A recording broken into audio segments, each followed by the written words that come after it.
بسم اللہ الرحمن الرحیم. ناظرین السلام علیکم. YouTube news channel Kharian gazette میں ہوں گل بخشال. کھاریاں کے شب و روز. کھاریاں کے شب و روز میں آج کا کالم بعنوان کھاریاں شہر میں یوم عاشور. ناظرین، ضلع گجرات کے سب ڈویژن کھاریاں میں نواس رسول حضرت امام حسین اور آپ کے جانثار شہدائے کربلا کی عظیم مذہبی قربانی کی یاد میں دین مصطفیٰ کے علمبرداروں نے 10 محرم یوم عاشور کو دین مصطفیٰ سے اپنی محبت کا بھرپور مظاہرہ کیا. عزاداروں کا مرکزی جلوس راجہ منزل محلہ ستارپورہ سے روانہ ہوا. عزادار نوحہ خانی میں ماتم کرتے ہوئے چاندنی چوک پہنچے، جہاں عزاداروں نے زنجیروں سے ماتم کیا اور ذاکرین نے فلسفہ شہادت بیان کیا. وہاں سے مرکزی جلوس کباڑی بازار میں امام بارگاہ کی طرف روانہ ہوا.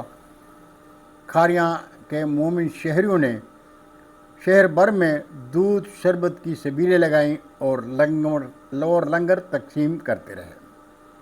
ناظرین، 10 محرم یوم عاشور کا آغاز مساجد میں بعد نماز فجر دعا کی محافل سے ہوا. شہریوں نے قبرستانوں میں اپنے پیاروں کی قبروں پر حاضری دی. کھاریاں شہر کے گلشن مثال مرکزی قبرستان میں مرد و خواتین کے ساتھ بچوں نے قبروں پر مٹی ڈالی، پودوں کو پانی دیا اور قبروں پر گل پاشی کرتے رہے. شہر بھر کی مساجد میں شہدائے کربلا کی یاد میں منعقدہ تقریبات میں شہری بڑی تعداد میں شریک تھے. مرکزی جامع مسجد محمدیہ غوثیہ ڈوگا کالونی میں بعد نماز ظہر قرآن خوانی کی محفل میں خصوصی دعائیں مانگی گئیں.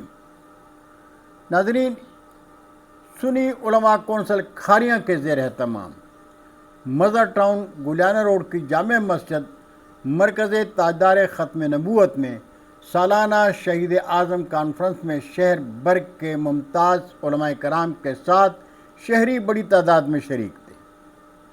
عزاداروں کا مرکزی جلوس جو راجہ منزل محلہ ستارپورہ سے روانہ ہوا تھا، شام گئے کباڑی بازار میں امام بارگاہ پہنچا، جہاں شام غریباں کی مجلس برپا ہوئی. اس طرح یوم عاشور 10 محرم بفضل خدا پرامن رہا اور کسی بھی قسم کا کوئی ناخوشگوار لمحہ شہریوں نے نہیں دیکھا، جس کے لیے ہم کھاریاں شہر کے شہری رب العزت کے حضور سجدہ ریز ہیں. بہت شکریہ ناظرین. برقی رابطے میں انشاءاللہ پھر ملاقات ہوگی. جاتے جاتے درخواست ضرور کروں گا کہ میرے چینل کو سبسکرائب کر کے دوستوں کے ساتھ شیئر کریں اور چینل کی گھنٹی ضرور بجائیں. اللہ ہم سب کے پاکستان کا حامی و ناصر ہو. اجازت چاہوں گا. اللہ حافظ. پاکستان زندہ باد.